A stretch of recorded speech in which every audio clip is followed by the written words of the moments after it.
അല്ല അത് ഞാൻ പറയാതെ തന്നെ ഒരുപാട് പേര് എല്ലാവരും കണ്ടിട്ടുള്ളതാണ്. അത് വശ്വന്ത് കോക്ക് കോക്ക് ചെയ്യുന്ന സിനിമകളെല്ലാം അയാൾ പറയുന്നത് എല്ലാ സിനിമകളും സൂപ്പർ ഹിറ്റ് ആയിട്ടുണ്ടോ എന്നാണ് എൻ്റെ ആദ്യത്തെ ചോദ്യം. അയാൾക്ക് പറയാം, അയാൾക്ക് ക്രിട്ടിസൈസ് ചെയ്യാം, അത് അയാളുടെ അവകാശമാണ്. ഞാനൊരു സിനിമ ഡയറക്റ്റ് ചെയ്യുന്ന പോലെ തന്നെയാണ്, അത് അയാളുടെ ഒപ്പീനിയനാണ്. He can talk to audience. But I want asking to you, എന്തുകൊണ്ട് അയാൾ പറയുന്ന എല്ലാ സിനിമകളും ഹിറ്റായിട്ടുണ്ടോ? അയാൾ പറയുന്ന എല്ലാ സിനിമകളും നല്ലതാണോ? ജനങ്ങൾ സ്വീകരിച്ചിട്ടുണ്ടോ? അപ്പോൾ അത് അദ്ദേഹത്തിന്റെ മാത്രം ഒപ്പീനിയനാണ്, അദ്ദേഹം കാണുന്ന കാര്യമാണ്. അദ്ദേഹത്തിന് സിനിമ അയാൾക്ക് നെഗറ്റീവ് പറഞ്ഞാലേ അയാൾക്ക് വ്യൂസ് കിട്ടണമെന്നുണ്ടെങ്കിൽ അദ്ദേഹം സംസാരിച്ചിരിക്കും. അത് എന്നെ സംബന്ധിച്ചിട്ട് ഞാൻ നേരത്തെ പറഞ്ഞ പോലെ എൻ്റെ എഫേർട്ടിനെയാണ് അയാൾ ചോദ്യം ചെയ്തത്. അയാൾക്ക് ഒരു സിനിമ കാണുമ്പോൾ നമ്മൾ ആ സിനിമയിലെ കഥയിലോ അല്ലെങ്കിൽ ആ എന്തെങ്കിലും വിഷ്വലിലോ അല്ലെങ്കിൽ എന്തെങ്കിലും മേക്കിംഗ് ഇഷ്യൂസോ അങ്ങനെയൊക്കെ അദ്ദേഹത്തിന് പറയാം. അദ്ദേഹം പറയുന്നത് എന്താ, ഒരു ക്യാരക്ടർ വന്നു അയാൾ പോയി, ഇയാൾ പറയുന്ന ഇതിനകത്ത് ഏറ്റവും വലിയ പ്രശ്നം ഒന്നെന്നറിയോ, ഫോൾട്ട് സംഭവിച്ചിരിക്കുന്നത് ഞാനിപ്പോ ഇങ്ങനെ പറയാൻ പോലും കാരണം, ആ യൂട്യൂബിൽ ഇപ്പൊ വന്നിരിക്കുന്ന അദ്ദേഹം പറഞ്ഞിരിക്കുന്ന ഈ ക്രിറ്റിസൈസേഴ്സ് നിങ്ങൾ ഒന്നും കൂടെ ഒന്ന് വാച്ച് ചെയ്താൽ നിങ്ങൾക്ക് മനസ്സിലാവും ഞാൻ പറയുന്നത് എന്താണെന്ന്. സിനിമ കണ്ടിട്ടാണോ അദ്ദേഹം ഇത് റിവ്യൂ ചെയ്തതെന്ന് എനിക്ക് നല്ല സംശയമുണ്ട്. കാരണം പറയണ ക്യാരക്ടേഴ്സ് തമ്മിൽ ഒരു ബന്ധവും ഇല്ല. അതുകൊണ്ടാണ് ഞാൻ ആദ്യം പറഞ്ഞത് അതെനിക്കൊരു എനർജി ആയിട്ട് ഞാൻ എടുത്തിരിക്കുന്നത്. എനിക്ക് അതൊരു പ്രശ്നമല്ല, കാരണം അയാൾ സിനിമ കണ്ടിട്ടല്ല റിവ്യൂ ചെയ്തിരിക്കുന്നത്. അയാൾ പറഞ്ഞ ക്യാരക്ടേഴ്സ് തമ്മിൽ ഒരു ബന്ധവും ഇല്ല. നിങ്ങൾ ഓരോരുത്തരും ഇതിനകത്ത് പല ആളുകളും സിനിമ കണ്ടിട്ടുണ്ടെന്നാണ് ഞാൻ വിചാരിക്കുന്നത്, വിശ്വസിക്കുന്നത്. അപ്പൊ അവരോട് ചോദിച്ചു നോക്കാം, നിങ്ങൾ അല്ലെങ്കിൽ കണ്ട ആളുകൾ ഒന്നും കൂടെ അദ്ദേഹത്തിന്റെ ആ ഒരു സിനിമയെ കുറിച്ചിട്ടുള്ള റിവ്യൂ എടുത്ത് നോക്കിക്കഴിഞ്ഞാൽ മനസ്സിലാവും കഥാപാത്രങ്ങൾ അങ്ങോട്ടും ഇങ്ങോട്ടും മാറിപ്പോയിട്ടുണ്ട്. അത് തന്നെ ഏറ്റവും വലിയ ഫോൾട്ട് അല്ലേ? ഇത്രയും കോടി രൂപ മുടക്കി ഒരു സിനിമ എടുത്തിട്ട് സിനിമ കാണാതെ എങ്ങനെയാണ് ഇത് ചെയ്യുക എനിക്കറിയാൻ പാടില്ല. അത് കാണുന്ന പാവപ്പെട്ട ജനങ്ങള് ചിന്തിക്കുന്നത് എന്താ, ആ സിനിമ മോശമാണതല്ലേ ചിന്തിക്കുള്ളൂ. പക്ഷെ എന്തോ ഭാഗ്യം കൊണ്ട് അല്ലെങ്കിൽ നമ്മുടെ സത്യസന്ധത കൊണ്ട് ദൈവത്തിന്റെ അനുഗ്രഹം കൊണ്ടിട്ട് ദൈവം അത് മൗത്ത് പബ്ലിസിറ്റിയിലുള്ള ആളുകൾ എത്തിച്ചുകൊണ്ട് ഇന്ന് ഇപ്പൊ തിയേറ്ററിൽ സാധനം പോകുന്നു, എനിക്കിപ്പോ ഇവിടെ ഇരിക്കാൻ പറ്റി. ഇല്ലെങ്കിൽ രണ്ടാമത്തെ ദിവസം വാഷ് ഔട്ട് ആയിപ്പോ. ഇത് ഒരു സിനിമയല്ല, ഇത്രയും കോടികൾ മുടക്കി ചെയ്യുന്ന സിനിമയ്ക്കൊക്കെ ഇങ്ങനെയൊക്കെ റിവ്യൂ പറഞ്ഞു കഴിഞ്ഞാൽ എവിടെ പോയി നിൽക്കും? അതാ ഞാൻ ചോദിച്ചത്. പുള്ളി പറയുന്ന എല്ലാ സിനിമയും സൂപ്പർ ഹിറ്റ് ആണ്, ഞാൻ സമ്മതിച്ചേ. മനസ്സിലായോ? അയാളൊരു വലിയ ടെക്നീഷ്യൻ ആയിരിക്കും, എന്നെക്കാട്ടും ബ്രില്യൻ്റ് ആണ്. എനിക്ക് അറിയില്ല, ഞാനൊരു കോമൺ സെൻസ് ഉള്ള ഒരാളാണ്. അയാൾക്ക് അതിബുദ്ധിമാനാണ് അയാൾ.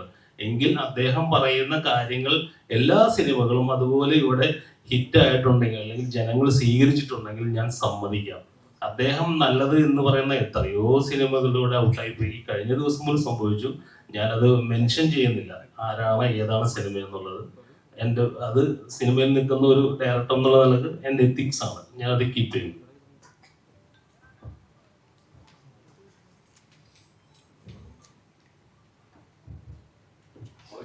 എനിക്ക് മറിച്ച അഭിപ്രായമാണ് കേട്ടോ ഇദ്ദേഹം പറഞ്ഞത്. കാരണം ഒരു റിവ്യൂവർ എന്തെങ്കിലും പറയുന്നത് വെച്ചിട്ട് അങ്ങനെ തകർന്നു പോകുന്നല്ല സിനിമകള്.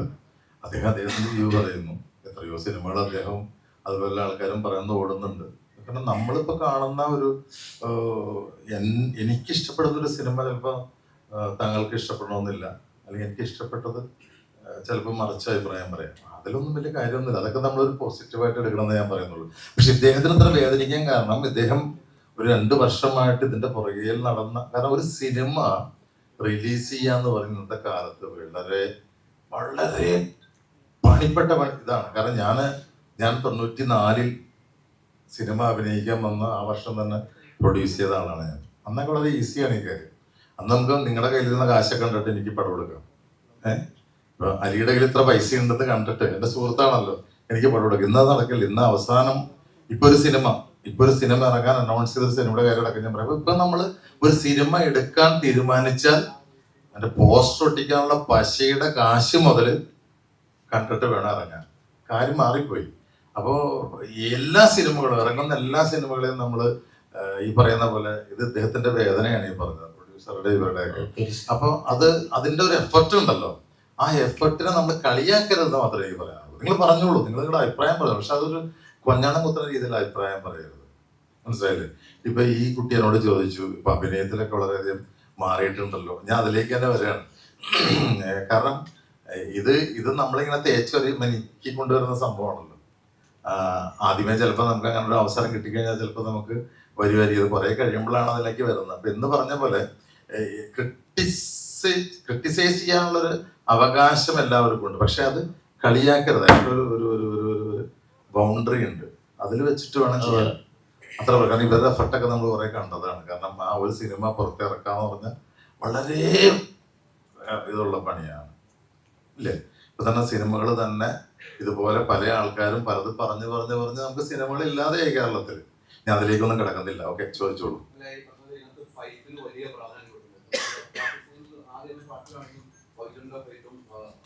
വലിയ ഡിമാൻഡുകൾ വയ്ക്കുന്നു. ആ ഫൈറ്റ് സീനുകളിലേക്ക് വീണ്ടും ഫൈറ്റ് ഇടികൊള്ളാൻ വേണ്ടി മാത്രം പണ്ട് ഇത് വേറെ രീതിയിലേക്ക് സിനിമ മാറി. പണ്ട് ഫൈറ്റ് മാസ്റ്റർ മാത്രമേ ഡയറക്ടറും ഇൻവോൾവ് ആവുന്നു. ഫൈറ്റ് സീനുകൾ എടുക്കുമ്പോൾ പവിത്രനെ സംബന്ധിച്ചിടത്തോളം ഒരു തൃപ്തി തരുന്നുണ്ടായി. അത് തീർച്ചയായിട്ടും തൃപ്തി തരുന്ന വെച്ചാൽ ആൾക്കാരത് അംഗീകരിക്കുന്നു എന്നുള്ളതാണ്. ഇന്നത്തെ പിള്ളേർ യങ്സ്റ്റേഴ്സ് ഒരു റോപ്പിൽ ചെയ്യുന്ന ഒരു സാധനം അവർ കണ്ടുപിടിക്കുന്നുണ്ട്. അത് റോപ്പാണെന്ന് പറയാൻ അങ്ങനത്തെ ഉള്ള പിള്ളേരുടെ മുമ്പിലേക്കാണ് നമ്മളെ സിനിമയായിട്ട് വരുന്നത്. അപ്പൊ നമ്മൾ റിയൽ ആയിട്ട് ചെയ്യുന്ന കാര്യം, ഇപ്പൊ ഞാനൊക്കെ ഫൈറ്റ് ചെയ്ത 2 കൈ പിടിച്ചിട്ടുള്ളതാണ്. എനിക്ക് കണ്ടമാനം പരിക്കുകൾ പറ്റിയിട്ടുള്ളത്. ഞാൻ അതൊന്നും ഈ അവസരത്തിൽ പറഞ്ഞാൽ അന്ന് ഫൈറ്റിന് അത്ര ഇമ്പോർട്ടൻസ് ഉണ്ടായിട്ടുള്ളൂ. ഞാൻ ഫൈറ്റ് ചെയ്ത് വീണ് ലാസ്റ്റ് ബോധം കെട്ട് കിടക്കുന്ന അവസരത്തിലാണ് ആ സിനിമ മതി എന്ന് പറഞ്ഞിട്ട് അന്നത്തെ പ്രൊഡ്യൂസർ പോയത്. എന്നൊരു ആശുപത്രി പോലും അവർ അഡ്മിറ്റ് ചെയ്തില്ല. അവിടെ ഉപേക്ഷിച്ചിട്ട് പോയിരുന്നു. ആ സിനിമയുടെ പേരൊന്നും പറയുന്നില്ല. അപ്പൊ അത് അന്നത്തെ കാലം. ഇന്നത് മാറിയിട്ട് ഇപ്പൊ ഞാൻ പറഞ്ഞില്ലേ, ഇപ്പൊ പള്ളിച്ചട്ട ഇപ്പൊ ഞാൻ ലാസ്റ്റ് ചെയ്ത പടം എന്തൊരു എഫർട്ടാണ് അവർ എടുക്കുന്നത് ആ പടത്തിന് വേണ്ടിയിട്ട്. ആ ഓരോ ഫൈറ്റിലും ഓരോ ഷോട്ടിന് വേണ്ടി എടുക്കുന്നത്. അതുപോലെ തന്നെ ഈ പടത്തിലേക്ക് വന്നു കഴിഞ്ഞാൽ തന്നെ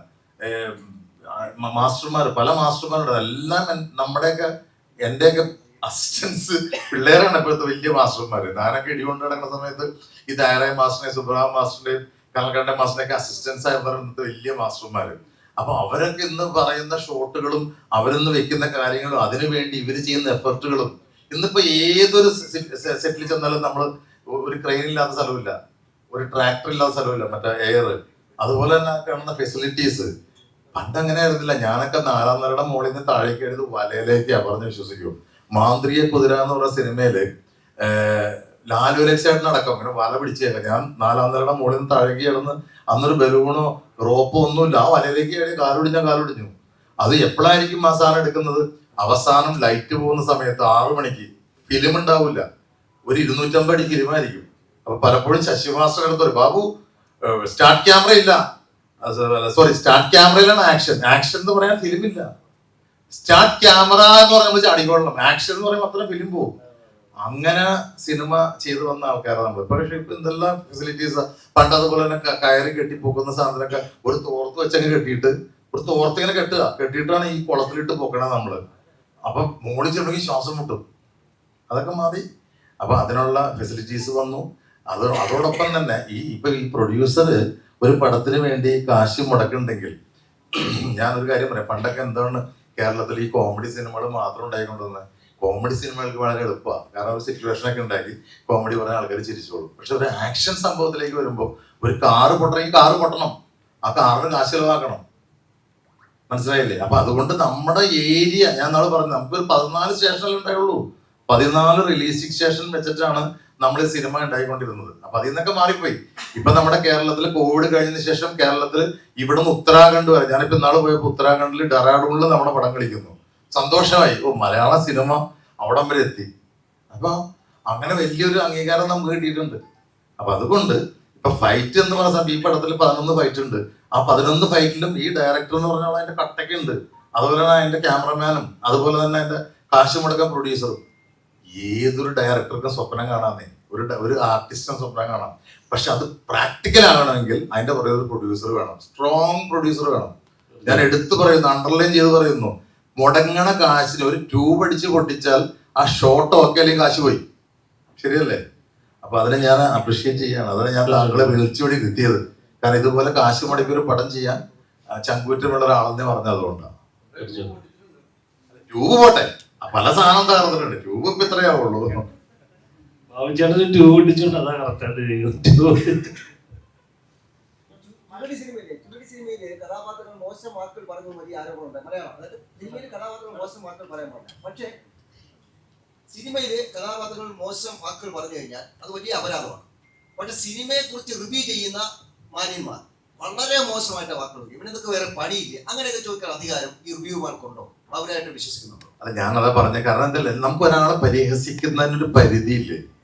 ഒരാളുടെ കഴിവ്, ആ കഴിവ് നമ്മൾ ഇപ്പൊ ചില ആൾക്കാർ ഇയാൾ എങ്ങനെയാണ് ഇതിങ്ങനെ ആയത്, ഇങ്ങനെ ആയതെന്ന് പറയുന്ന ഒരു കഷ്ടപ്പാടുണ്ട്, മനസ്സിലായില്ലേ? ആ കഷ്ടപ്പാടിനെ നമ്മൾ അളക്കണം, ഇല്ലേ?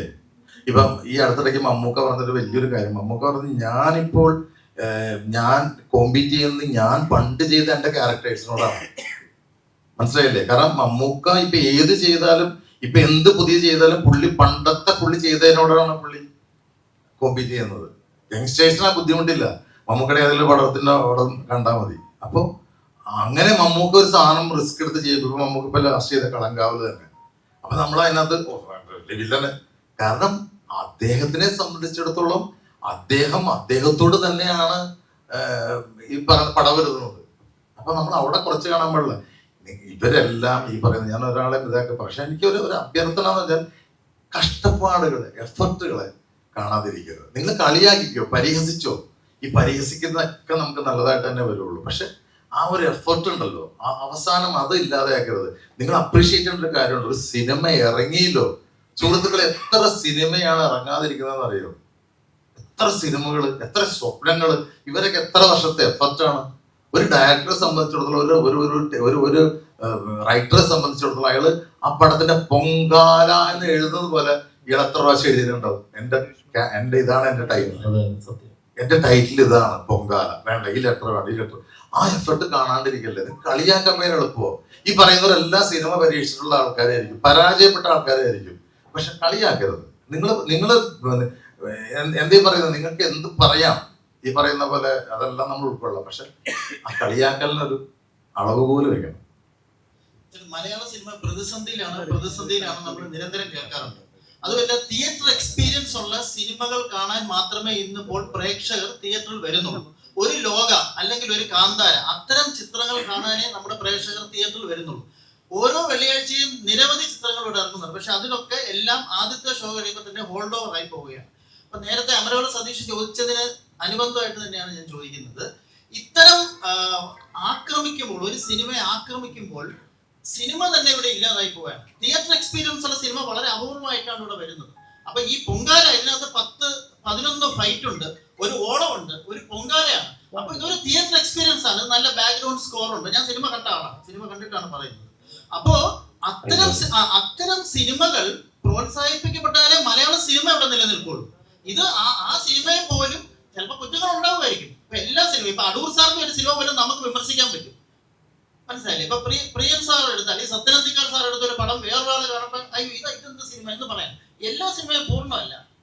പക്ഷെ ഈ സിനിമയ്ക്കകത്ത് ഒരു തിയേറ്റർ എക്സ്പീരിയൻസ് ഉണ്ട്. അല്ലെ, ഇതൊരു ഭയങ്കര ലോകോത്തര സിനിമയാണ്, ഇതൊരു മഹത്തര സിനിമയാണ് എന്നൊന്നും ഇവിടെ ആരും പറഞ്ഞിട്ടില്ല. സാർ, എന്താണ് ഈ തിയേറ്റർ എക്സ്പീരിയൻസ്? ഇതിപ്പോ ഈ അടുത്തിടയ്ക്ക് കേൾക്കുന്ന വാക്കല്ലേ? എന്ന് മുതൽ തുടങ്ങിയ തിയേറ്റർ എക്സ്പീരിയൻസ്? ഇവിടെ DTS തിയേറ്ററിൽ പണ്ടുണ്ടായിരുന്നു. സ്പീക്കർ കറക്റ്റ് വർക്ക് ചെയ്ത തിയേറ്ററിൽ ഉണ്ടായിരുന്നോ? ഞാൻ ഡയറക്ടറെ കൊണ്ട് എനിക്കറിയാം. ഞാൻ അവിടെ മിക്സിങ്ങിന് എല്ലാം ചെയ്യിച്ച്, ഏറ്റവും വലിയ മിക്സിംഗ് സ്റ്റുഡിയോ പോയിട്ട് എല്ലാം ചെയ്യിച്ചു. എനിക്ക് റൈറ്റ്ലി സൗണ്ട് വരണം, കയറ് വരികണ സൗണ്ട് ഇവിടെ വരണം, മറ്റത് അവിടെ വരണം എന്നൊക്കെ പറഞ്ഞ് ഇവിടെ വരും. ഇവിടെ ഏത് തിയേറ്ററിൽ കേട്ടിരുന്നു? ഇപ്പോഴത്തല്ല, കുറെ നാൾ മുമ്പ് വരെ ഇല്ലേ, കുറെ നാൾ മുമ്പ് വരെ. ഇത് ഇപ്പൊ വന്ന സംഭവമാണ് തിയേറ്റർ എക്സ്പീരിയൻസ്. മറ്റത് കൊള്ളാം, എഡിറ്റിംഗ് കൊള്ളാം എന്നൊക്കെ പറഞ്ഞ് കുറെ ആൾക്കാർ ഇത് പറയുന്നത്. നിങ്ങൾ അതൊക്കെ വിടൂ. സിനിമ എന്ന് പറഞ്ഞാൽ ഒരിക്കലും ഇപ്പൊ ടൈറ്റാനിക് കണ്ടിട്ട് പണ്ട് പറഞ്ഞ ആൾക്കാരുണ്ട്. ടൈറ്റാനിക് ഒക്കെ എൻ്റെ ഒക്കെ സമയത്ത് അത് കണ്ടില്ലെങ്കിൽ മോശമാണ്. അത് പറഞ്ഞു, ഓ RR ഭയങ്കര, പിന്നെ RR-ലല്ലേ ഒരു സിനിമ പോണത്. ഇപ്പൊ പലരും പറഞ്ഞിട്ട് RR ഭയങ്കര എഫക്ട്സ്, അതിനകത്താണ് സിനിമ പോകുന്നത്. സിനിമ ഒരു ടോട്ടാലിറ്റി ആണെന്നേ, അല്ലാതെ തിയേറ്റർ എക്സ്പീരിയൻസ് എന്നൊക്കെ പറഞ്ഞ. അതുപോലെ തന്നെ വേറെ ഒരു സംഭവം, വൺ ടൈം വാച്ചബിൾ, പുതിയ വാക്കുകൾ വന്നിരിക്കുന്ന. പിന്നെ മറ്റേ അങ്ങനെ കുറെ സാധനങ്ങൾ കണ്ടുപിടിച്ചിട്ട് പറയുന്ന, അതൊക്കെ ഇവരുണ്ടാക്കിയെടുക്കാൻ. അങ്ങനെയല്ല, നമ്മളെ സംബന്ധിച്ചുള്ള ഒരു സിനിമ, ഏത് സിനിമയാണ് ഇവിടെ പരാജയപ്പെടാൻ വേണ്ടി എടുക്കുന്നത്? ഏത് സിനിമ എടുക്കുന്നത്? എല്ലാ സിനിമയും വിജയിക്കാൻ വേണ്ടി എടുക്കുന്നതാ. പണ്ടൊക്കെ മദ്രാസിൽ ഫസ്റ്റ് കോപ്പി കണ്ടിട്ട് അവിടെ ഒരു ഫോൺ വരും, സാർ സൂപ്പർ ആയിട്ടുണ്ട് സാർ, അവിടെ കാണിച്ചിട്ട് ഫസ്റ്റ് അവിടെ ഒരു പ്രിവ്യൂ ഷോ ഇടും, സാർ ആ പടം അടിപൊളി. ഞാൻ ഇന്ന് വരെ അടിപൊളി അല്ലാന്നൊരു പടം കേട്ടിട്ടില്ല. പക്ഷെ ആ പടം പരാജയപ്പെടുന്നത് എന്താണെന്നുള്ളത് അത് ഞാൻ പറയും, അത് പ്രൊഡ്യൂസർക്ക് എണ്ണാനുള്ള ഒരു കഴിവും കൂടി വേണമല്ലോ. ചില സിനിമകള് നമ്മൾ വിചാരിക്കും ഇത് എന്തുകൊണ്ട് ഓടി, ചില സിനിമകൾ നമ്മൾ വിചാരിക്കും എന്തുകൊണ്ട് ഓടിയില്ല. ഇപ്പൊ താങ്കൾ പറഞ്ഞ പല പടങ്ങളും OTT വരുമ്പോൾ എന്തുകൊണ്ട് ഏറെ കയറുന്നു, അത് അപ്പൊ കാണുന്നൊരു സംഭവമാണ്, അത് കണ്ടില്ല.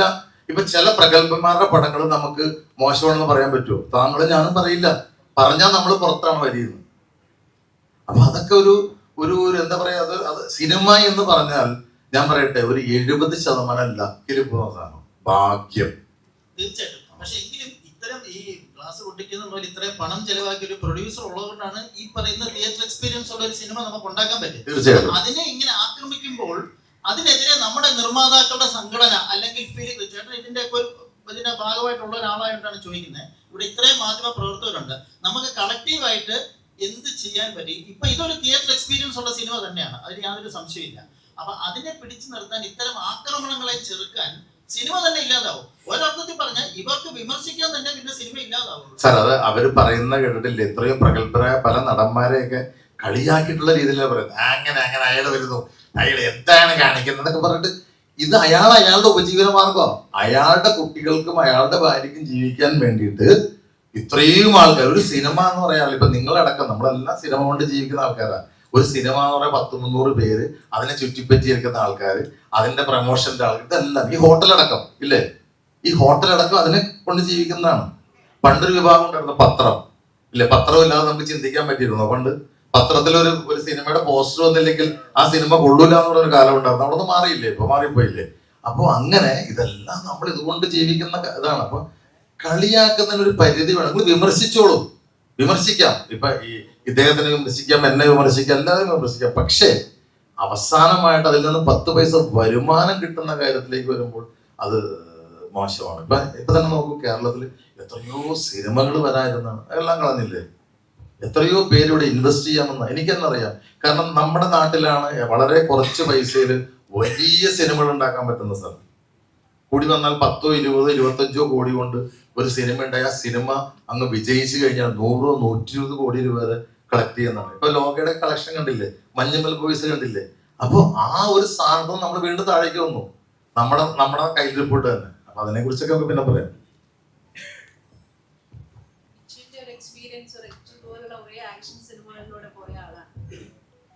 പൊങ്കാലയിലേക്ക് വന്നപ്പോൾ കൂടുതലും ഫൈറ്റ് സീൻസിനെ പറ്റി എല്ലാവരും അപ്രീഷിയേറ്റ് ചെയ്യുന്നുണ്ട്. എല്ലാവർക്കും നമസ്കാരം. ഈ സിനിമ എഴുതുന്ന സമയം തൊട്ട് എൻ്റെ ഡയറക്ടറായിട്ട് എനിക്ക് കമ്പനി ഉണ്ട്. അപ്പൊ നേരത്തെ പറഞ്ഞില്ലേ നമ്മള് ഇതിനകത്ത് കുറെ തെറിയ വാക്കുകൾ ഉപയോഗിക്കുന്നുണ്ട് എന്നൊക്കെ. ഇത് റിയൽ നടന്നൊരു സംഭവം കൊണ്ട് നമുക്ക് അത് തന്നെ എഴുതിയേ പറ്റുള്ളൂ. ഞാനൊരു റൈറ്റർ ആയതുകൊണ്ട് നമുക്ക് ആവശ്യമുള്ള എന്തായാലും എഴുതണം. അത് മാറ്റി പുതിയ സ്റ്റൈലാക്കിയിട്ട് കാര്യമില്ല. പിന്നെ ഈ പടത്തിനൊരു കാലഘട്ടവും നമ്മൾ പറയുന്നുണ്ട്. അപ്പൊ ആ കാലഘട്ടത്തിലെ രീതികളായിരിക്കുമല്ലോ നമ്മൾ എഴുതി വെക്കുക. അപ്പൊ വിമർശനം കൊണ്ട് മാത്രം ഒരു പടം തോക്കൊന്നുമില്ല. ഇപ്പൊ നമ്മുടെ പടം തന്നെ ആയാലും ആളുകൾ കണ്ട് നല്ല അഭിപ്രായം പറഞ്ഞുകൊണ്ടാണ് ഇപ്പൊ ഇന്ന് ഇവിടെ ഇരിക്കുന്നത്. അപ്പൊ അതുകൊണ്ട് കൊള്ളാം, പടം അടിപൊളിയായിട്ടുണ്ട്, എല്ലാവരും കാണണം. പിന്നെ എക്സ്പീരിയൻസ് എന്ന് വെച്ച് കഴിഞ്ഞാൽ ബാബുവേട്ടൻ പറഞ്ഞ പോലെ 11 ഫൈറ്റ് ഉണ്ട് ഈ പടത്തില്. എല്ലാം ഓരോ മാസ്റ്റർമാരാണ് ചെയ്തിരിക്കുന്നത്. അപ്പൊ അത് തന്നെ വലിയ എക്സ്പീരിയൻസ് ആണ്. ഒരു പടത്തില് 4 മാസ്റ്ററോട് വർക്ക് ചെയ്യാന്ന് പറയുന്നത്. പിന്നെ ബാബുവേട്ടനൊക്കെ മുന്നേ തൊട്ട് അറിയുന്ന ഒരാളാണ്. ഞാൻ ആദ്യമായിട്ടാണ് ബാബുവേട്ടനോട് വർക്ക് ചെയ്യുന്നത് അല്ലെ. പേഴ്സണലി ബന്ധമുണ്ടെങ്കിലും സിനിമയായിട്ട് ഫസ്റ്റ് ടൈമാണ് വർക്ക് ചെയ്യുന്നത്. അതൊരു വലിയൊരു ഇതായിട്ട് കൂട്ടുന്നു. പിന്നെ അതെല്ലാവരും പടം കാണാം, തിയേറ്ററിൽ പോയി പടം കാണാം. നല്ലൊരു ഇടിപ്പടം തന്നെയാണത്. ഓക്കെ.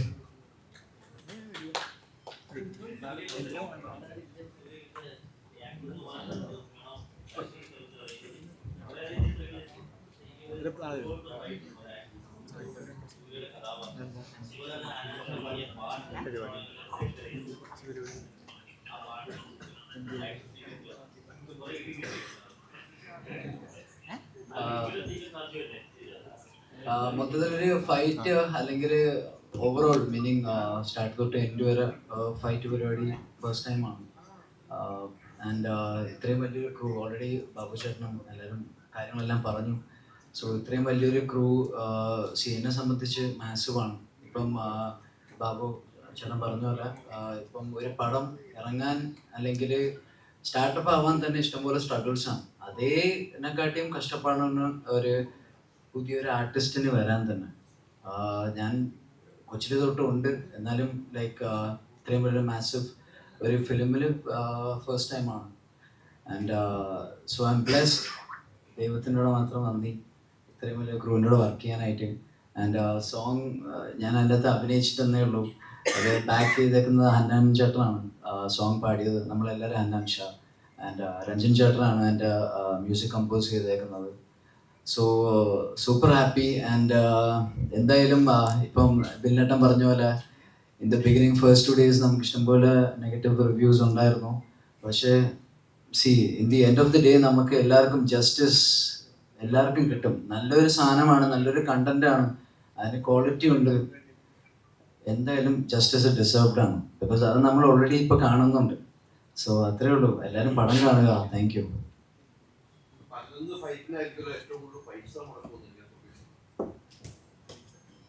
എല്ലാവർക്കും നമസ്കാരം. പറയും അല്ല അല്ല അങ്ങനെയല്ല, നമുക്ക് പൈസ മുടക്കുന്നില്ല. ഇപ്പം ഞാനൊരു കാര്യം പറയാം. എൻ്റെ സിറ്റുവേഷൻ അനുസരിച്ചാണെങ്കിൽ ഞാനിപ്പം പടം അഥവാ എനിക്ക് ലോസ് വന്നു കഴിഞ്ഞാലും അങ്ങനെ എന്തെങ്കിലും വന്നാലും ഞാനത് തരണം ചെയ്യും. പക്ഷേ വേറൊരു പാർട്ടിയാണ് വ്യക്തിയാണെങ്കിൽ ഏതെങ്കിലും വീടോ പണയോ എന്തെങ്കിലും വെച്ച് സിനിമ ഫാഷന് വേണ്ടി ഇറങ്ങി ആ പടം കംപ്ലീറ്റ് ചെയ്ത് അത് ഫസ്റ്റ് ദിവസം റിലീസിന് പോകുമ്പോൾ തന്നെ ഇങ്ങനെയുള്ള കുറേ ടീമുകൾ ചിലപ്പോൾ അവരിതുകൊണ്ട് ജീവിക്കുന്നതായിരിക്കാം, പക്ഷേ ഒറ്റ ദിവസം കൊണ്ട് തന്നെ അവനെ മിക്കവാറും കൊല്ലും. മനസ്സിലായി? കാരണം തൂക്കിലെടുക്കേണ്ടി വരും. അപ്പൊ അങ്ങനെയൊന്നും ചെയ്യാതിരിക്കുന്നതാണ് ഏറ്റവും നല്ലത്. പക്ഷെ നമ്മളെ സംബന്ധിച്ച് നമുക്കിപ്പം അഥവാ നഷ്ടം കുറച്ച് വന്നാലും നമ്മൾ സേഫായിട്ട് തന്നെ പോകും, കുഴപ്പമില്ല. പക്ഷെ മറ്റുള്ളവരെ ഇതൊക്കെ വരുമ്പോഴത്തേക്ക് അവരൊക്കെ ഓട്ടോമാറ്റിക് ചിലപ്പോൾ സൂയിസൈഡ് ചെയ്യേണ്ടി വരും. അതുകൊണ്ട് കഴിയുന്നതും ഇങ്ങനെയൊന്നും ഈ പടം കാണാതെ മാർട്ടിനെ മുരുകനാക്കി മുരുകനെ മാർട്ടിനാക്കി ഒന്നും പറയാതെ പടം പോയി കണ്ടിട്ട് കറക്റ്റ് റിപ്ലൈ കൊടുക്കുക. അതിൽ ഉണ്ണി ബ്ലോഗർ മാത്രം കുറച്ച് കറക്റ്റ് പറഞ്ഞിട്ടുണ്ട്, നെഗറ്റീവ് പറഞ്ഞിട്ടുണ്ട്, പോസിറ്റീവ് പറഞ്ഞിട്ടുണ്ട്. പക്ഷെ മറ്റേ എന്താണ് അശ്വൻ ഗോക്ക് അത് ഞാൻ 2-3 പ്രാവശ്യം കേട്ടു. അത് ബൈജുവിനെ മാർട്ടിനാക്കി മാർട്ടിനെ ബൈജു ആക്കി. എന്തിനാണെന്ന് എനിക്ക് മനസ്സിലായത്. ഓക്കെ, അവരൊക്കെ ഇതുകൊണ്ട് ജീവിക്കാന്ന്. ഓക്കെ, കഴിയുന്നതും പടം കണ്ടിട്ടൊക്കെ സംസാരിക്കുക. സംഭവം എന്ന് വെച്ചാല് അവരെ വിശ്വസിച്ച് ഇഷ്ടം പോലെ ഇപ്പൊ എനിക്കൊന്ന് പുള്ളിക്കാരൻ നല്ല സബ്സ്ക്രൈബേഴ്സ് ഉണ്ട്. സോ പുള്ളിക്കാരനെ ട്രസ്റ്റ് ചെയ്ത് ഇഷ്ടംപോലെ ഒരു ഓഡിയൻസ് ഉണ്ട്, പുള്ളിക്കാരൻ്റെ ഒരു ഫാൻ ബേസ് ഉണ്ട്.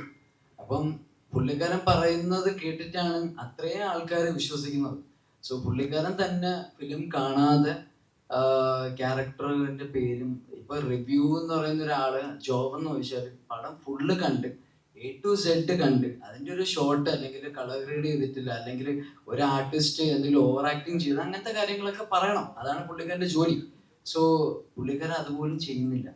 അപ്പൊ അത് ചെയ്യാതെ വെറുതെ നെഗറ്റീവ് റിവ്യൂ പറഞ്ഞ്, അല്ലാതെ ഇപ്പം മോശപ്പടങ്ങളെ പറ്റി നല്ല കാര്യങ്ങളും പറഞ്ഞ് അങ്ങനെയല്ലല്ലോ ഏട്ടാ. നമ്മൾ ഇഷ്ടംപോലെ സഫർ ചെയ്തിട്ടുണ്ട്. ഒരു 50-58 days നമ്മൾ അത്രയും വർക്കൗട്ട് ചെയ്തിട്ടുണ്ട്. ഇപ്പം ചേച്ചി ഒരു 2 to 3 times പറഞ്ഞു ബൈ മൗത്ത് ആണ് നമ്മൾ ഈ ഫിലിം പ്രൊമോട്ട് ചെയ്തതെന്ന്. അത് സംഭവം എന്ന് വെച്ചാൽ ഞാൻ തന്നെ ഓൾമോസ്റ്റ് പടം 11 times കണ്ടു. ഇപ്പം ഇവിടെ ഇരിക്കുന്ന ചേട്ടന്മാരൊക്കെ എന്നെ മിക്ക തിയേറ്ററിലും കണ്ടു കാണും.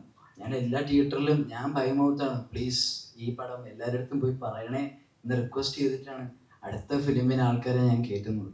ഏത് പടത്തിലാണ് ആർട്ടിസ്റ്റ് ഇങ്ങനെ പോണത്? കേട്ടോ, അത്രേ ഉള്ളൂ. Thank you. വേറൊരു കാര്യം പറയാം. എന്താ പറഞ്ഞ പക്ഷെ പുള്ളി പറഞ്ഞ ഫിലിമുകളെല്ലാം, പുള്ളി നെഗറ്റീവ് പറഞ്ഞിട്ടുള്ള പടങ്ങളെല്ലാം സക്സസ് ആയിട്ടുണ്ട്. കഴിഞ്ഞ സുമതിയോളം പുള്ളി സക്സസ് ആണ്. പുള്ളി അതുകൊണ്ട് ഇത് നെഗറ്റീവ് പറഞ്ഞാലും നമുക്ക് സന്തോഷമേ ഉള്ളൂ. അതുകൊണ്ട് നമ്മൾ സക്സസിലൂടെ എല്ലാം പോകും. പിന്നെ യെസ്, പ്രിൻസ് ആൻഡ് ഫാമിലി പല കാര്യവും പറഞ്ഞിട്ടുണ്ട്.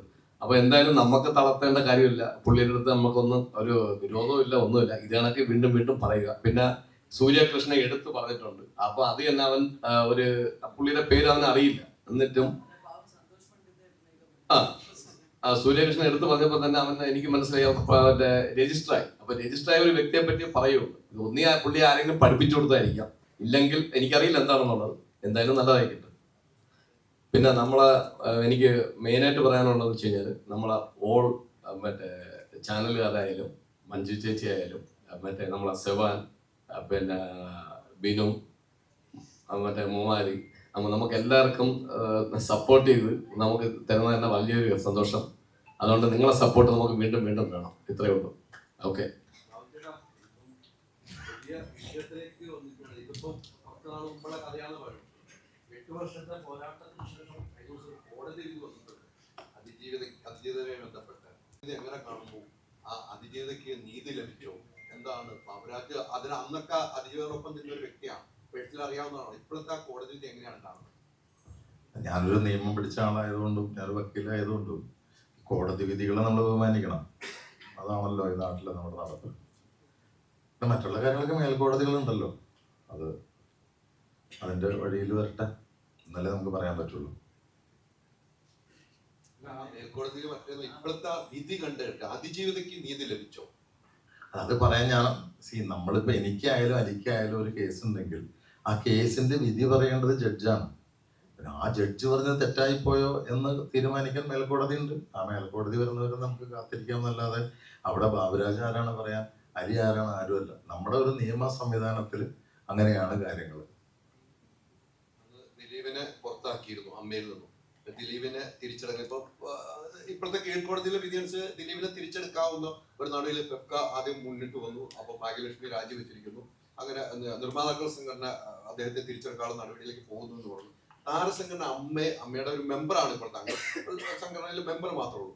അത്തരം ഒരു തീരുമാനം വന്നാൽ താങ്കൾ എന്ത് ചെയ്യും? ഇപ്പൊ അമ്മയിൽ തിരിച്ചെടുക്കുന്ന ദിലീപിനെ എടുക്കുന്ന കാര്യമായിട്ട് വന്നാൽ? അല്ല, അതെല്ലാം ഇനി അമ്മയുടെ ഭാരവാഹികൾ തീരുമാനിക്കണ്ടല്ലേ. നമുക്ക് അതിനകത്ത് പറയാനുള്ള ഒരു സ്കോപ്പ് എന്ന് പറയുന്നത് ജനറൽ ബോഡിയൊക്കെ വരുമ്പോൾ സംസാരിക്കാമെന്ന് മാത്രമേ ഉള്ളൂ. അതൊക്കെ അവരുടെ തീരുമാനങ്ങളാണ്.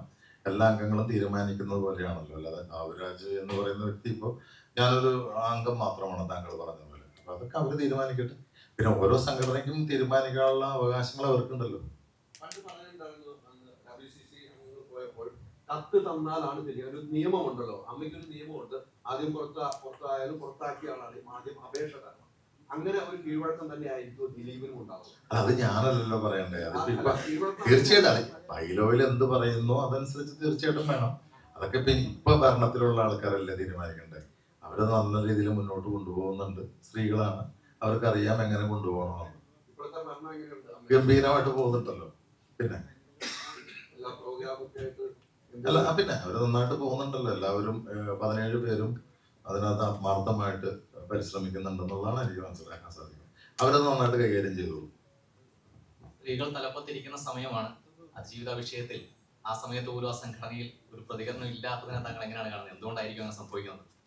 അല്ല, ഞാൻ ഈ സമയത്ത് ലാലേട്ടനെയാണ്. ഈ സമയത്ത് പാവം ലാലേട്ടനായിരുന്നെങ്കിൽ ദൂരം കഷ്ടപ്പെടേണ്ടോന്നല്ലേ. ഇപ്പോ ഇവരായതുകൊണ്ട് അവർക്ക് അതിൽ നിന്ന് എസ്കേപ്പ് ചെയ്ത് പോകാൻ പറ്റും. ലാലേട്ടൻ എങ്ങനെ ആയിരുന്നെങ്കിലും ഇന്ന് തലപ്പത്തായിരുന്നെങ്കിലും അദ്ദേഹത്തിന് ഒരു നിങ്ങളെല്ലാവരും കൂടി വീർപ്പ് മുട്ടിച്ചാണ്. അപ്പൊ ഞാനിപ്പോ സത്യം പറഞ്ഞാൽ ലാലേട്ടനിൽ നിന്ന് മാറിയത് നന്നായി എന്ന് ചിന്തിക്കുകയാണ്. പിന്നെ ഇപ്പൊ നമുക്ക് ഇപ്പൊ ഈ ഒരു അവസരത്തിൽ നമ്മൾ ഇതിനെ കുറിച്ച് പറഞ്ഞ് വിവാദമാക്കേണ്ട കാര്യമില്ല. ഇതാണ് ഇപ്പൊ നമുക്ക് വരട്ടെ, ഇനി സമയങ്ങളുണ്ടല്ലോ. ഒറ്റ ചോദ്യം കൂടി, താങ്കൾ പറഞ്ഞതിൽ തന്നെയാണ് ചോദ്യം. ആ എസ്കേപ്പിസത്തെ താങ്കൾ എങ്ങനെ കാണുന്നു എന്നതായിരുന്നു ചോദ്യം. ആരുടെ? ഇപ്പൊ താങ്കൾ പറഞ്ഞു തലപ്പത്ത് മോഹൻലാൽ ആയിരുന്നെങ്കിൽ ഏത് നിലയിൽ ട്രീറ്റ് ചെയ്യപ്പെട്ടേനെ. അല്ല, അത് ഇപ്പൊ ഉള്ളവര് മറുപടി പറയേണ്ടത് ഇപ്പൊ തലപ്പത്തിരിക്കുന്ന താങ്കൾ പറഞ്ഞ പോലെ സ്ത്രീകൾ തലപ്പത്തുള്ളവർ അവർ മറുപടി പറയും. ഞാൻ പറഞ്ഞില്ലേ, നന്നായിട്ട് നടക്കുന്ന ഒരു സംഭവമാണ്. അമ്മ എന്ന് പറയുന്ന ഒരു വികാരമാണല്ലോ. ഇപ്പൊ ഞങ്ങളെ സംബന്ധിച്ചിടത്തോളം അത് ഞങ്ങളുടെ എല്ലാവരും ഒരു വികാരമാണ്. ഇപ്പൊ ഈ മഹാരാജ് കോളേജിൽ പഠിച്ചിറങ്ങുന്നവർക്ക് ഇവിടെ അല്ലാണ്ടെങ്കിൽ അറിയാം. അതൊരു മഹാരാജാസ് കേൾക്കുമ്പോൾ ഒരു വികാരം എന്ന് പറഞ്ഞ പോലെ തന്നെ അമ്മ എന്ന് പറഞ്ഞ ഞങ്ങളെ സംബന്ധിച്ചിടത്തോളം ഒരു വികാരമാണ്. അപ്പൊ അതിന്റെ തലപ്പത്തിട്ട് തെരഞ്ഞെടുക്കപ്പെട്ടവരുണ്ടെങ്കിൽ തീർച്ചയായിട്ടും അവരതിന് ഇന്നല്ലെങ്കിൽ നാളെ അവരതിന് ഉത്തരം പറയും. ഉത്തരം പറയാൻ ബാധ്യസ്ഥരാണ്. അവരതിന് അനുകൂലമായ ഉത്തരം പറയും എന്നുള്ളതാണ് എനിക്ക് പറയാനുള്ളത്. ബുദ്ധി വന്നതിന് ശേഷം പലരും പല അഭിപ്രായങ്ങൾ പറയുന്നുണ്ട്. അതിനകത്ത് സംവിധായകൻ വിനയം പറഞ്ഞൊരു കാര്യം എന്ന് പറയുന്നത് കുറ്റമുക്തനാക്കിയ നിലയ്ക്ക് തിരിച്ചെടുക്കുന്നതിൽ തെറ്റില്ല എന്നുള്ളതാണ്. പക്ഷെ പല സംഘടനകളും ധൃതി പിടിച്ച് തിരിച്ചെടുക്കുന്നു, മണിക്കൂറുകൾക്കുള്ളിൽ തിരിച്ചെടുക്കുന്നു, പുറത്താക്കിയതിനേക്കാൾ വേഗത്തിൽ തിരിച്ചെടുക്കാൻ ധൃതി കാണിക്കുന്നു എന്നൊരു അഭിപ്രായമാണ്. അത്തരം കാര്യങ്ങളോടെല്ലാം യോജിക്കുന്നുണ്ട്. എന്തായാലും വിധി വന്നല്ലോ, കുറ്റമുക്തനാണ് ദിലീപ് എന്ന കാര്യത്തിൽ. അല്ല, അതിനകത്ത് ചിലത് ഓരോ സംഘടനയുടെയും തലപ്പത്തിരിക്കുന്നവര് എടുക്കേണ്ട തീരുമാനങ്ങളാണ്. അവിടെ ഇപ്പൊ ഞാനോ നിങ്ങളോ നമ്മുടെ പൊങ്കാല ടീമോ അല്ല തീരുമാനിക്കേണ്ടത്. കാരണം അത് അവരുടെ അദ്ദേഹത്തിന് എത്ര പെട്ടെന്ന് പുറത്താക്കിയോ ഇല്ലേ, പുറത്താക്കാൻ കാണിച്ച വ്യഗ്രതയുണ്ടല്ലോ, ഇതുപോലെ തന്നെയായിരിക്കും അവർ തിരിച്ചെടുക്കുന്നത്. അതൊക്കെ അവരുടെ തീരുമാനങ്ങളല്ല, ആ തലപ്പത്തിരിക്കുന്നവരുടെ തീരുമാനങ്ങളല്ലേ. അതിന് നമ്മൾ പറയേണ്ട മറുപടി പറയേണ്ട ആവശ്യമില്ല. ആ പറയുന്നത് തെറ്റാണ്. ഞാൻ പറയുന്നത് എന്താണെന്ന് വെച്ചാൽ ഇന്ത്യയിലെ നിയമവ്യവസ്ഥിതി അനുസരിച്ചിട്ട് നമ്മൾ ഒരു വിധിന്യായത്തെ മാനിക്കുക എന്നുള്ളതാണ് നമുക്കുള്ള ഇത്. പിന്നെ നമുക്ക് ആ കുട്ടിയോടുള്ള ആ കുട്ടിയോടുള്ള അനുകമ്പ, ആ കുട്ടിയോടുള്ള സ്നേഹം, അതൊന്നും ഒരു മാറ്റവുമില്ല. നമ്മൾ അന്ന് ഇങ്ങനെ നിന്നു, അതനുസരിച്ച് തന്നെയായിരിക്കും ഇപ്പോഴും. അതിലെന്തൊരു ചോദ്യമാണ് അതിനകത്ത്? അതങ്ങനെ മാറുന്ന കാര്യമാണോ? അതൊന്നൊരിക്കലും മാറുന്ന കാര്യമല്ലല്ലോ. പക്ഷെ കോടതി വിധിയെ നമ്മൾ ബഹുമാനിക്കുന്നു. അതിനകത്ത് നമുക്ക് ഒരു നാണയത്തിന് രണ്ട് വശമുണ്ടെന്ന് പറഞ്ഞ പോലെ അതിൽ ഏത് വശമാണ് സത്യം എന്നുള്ളതാണ് നമുക്ക് അറിയേണ്ടത്, ഇല്ലേ? ഇപ്പൊ നമുക്കൊരു വിധി വന്നു, ആ വിധിയെ നമ്മൾ മാനിക്കുന്നു. നമുക്ക് നോക്കാം.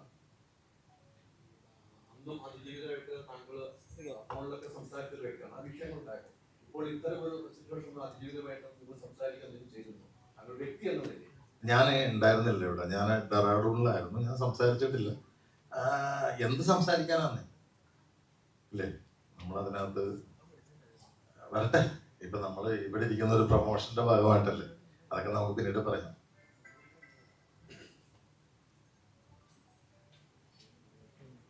നിങ്ങൾ വിചാരിക്കുന്ന കാര്യങ്ങളിലേക്കൊന്നും വരുന്നില്ല അല്ലേ?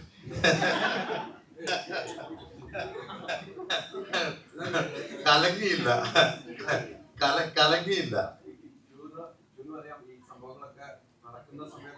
കിച്ചുവിന് എന്തും പറയാം, കാരണം കിച്ചു ഒന്നിനും ഇല്ലാത്തതുകൊണ്ട്.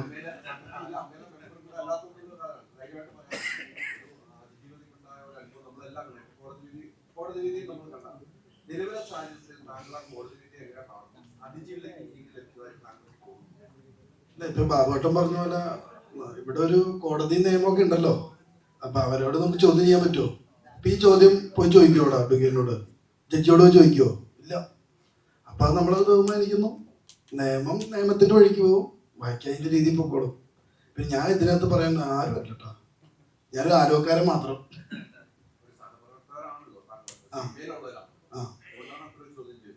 അതാണ് ഞാൻ പറഞ്ഞത്, നമ്മളാരും അല്ല ഇത് പറയാനായിട്ട്. ഇപ്പൊ നിയമത്തിന്റെ വഴിക്ക് ഒരു ഇത് പറഞ്ഞല്ലോ, ആള് തെറ്റുകാരനല്ല എന്നുള്ളത്. അതിൽ നമ്മൾ വിശ്വസിക്കുന്നു. പുള്ളി തെറ്റുകാരനല്ലാത്തതായാലും നമുക്ക് സന്തോഷം. അങ്ങനെയൊക്കെ തന്നെ. വേറെ ഏതെങ്കിലും ക്വസ്റ്റ്യൻസ് ഉണ്ടോ പൊങ്കാല മൂവിയെ കുറിച്ച്?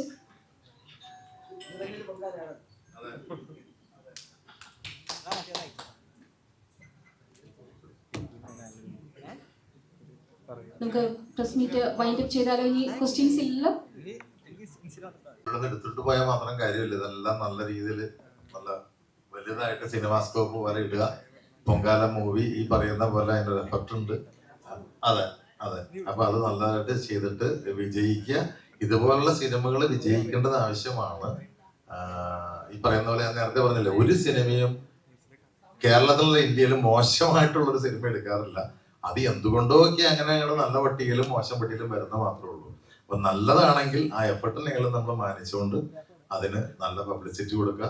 ഈ പറഞ്ഞതുപോലെ ചില ആൾക്കാർ മോശം പറയുമ്പോൾ കുറെ ആൾക്കാരുണ്ട്. ഇപ്പൊ ഈ പിള്ളേരൊക്കെ പറയുന്ന പോലെ ഇത് നോക്കിയിട്ട് പോകാതിരിക്കുന്ന ആൾക്കാരുണ്ട്. ഓ, അവൻ അത് പറഞ്ഞത് തെറ്റായിപ്പോയി അതുകൊണ്ട്. പക്ഷെ അദ്ദേഹമല്ല, അതുപോലെ പല ആൾക്കാർ പറഞ്ഞ എത്രയോ സിനിമകൾ. ഞാനൊരു റിവ്യൂ ഇടാണെങ്കിൽ ഞാൻ എന്റെ പോയിന്റ് പറയുന്നേ. ചിലപ്പോൾ എനിക്കതിനകത്ത് ചില ഘടകങ്ങൾ, ചിലപ്പോൾ ഒരു സിനിമയിലെ ഒരു കാര്യം മാത്രം എനിക്ക് ഇഷ്ടപ്പെട്ടു, അതെനിക്ക് ആ പടം ഇഷ്ടപ്പെടും.